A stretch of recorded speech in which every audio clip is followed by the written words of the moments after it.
Hello guys, in this tutorial you will learn how you can allow external collaborators, like for instance co-editors that have or are not part of your workspace on Gamma AI, to edit also your presentations on Gamma AI. So let us guide you through it.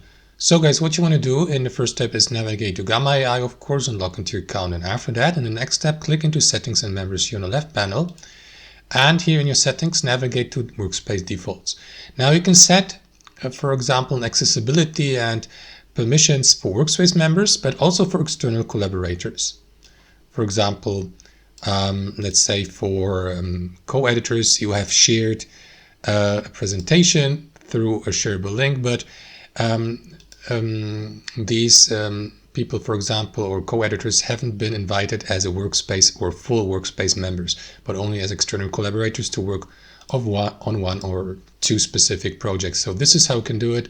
Here next to external collaborators, simply click into that drop-down menu and choose an accessibility level like edit, comment, view, or no access, which is usually the default setting. So if you'd like to give external co-editors the permission to edit your presentation, select edit, and that's it. Thanks for watching, and I'll see you next time.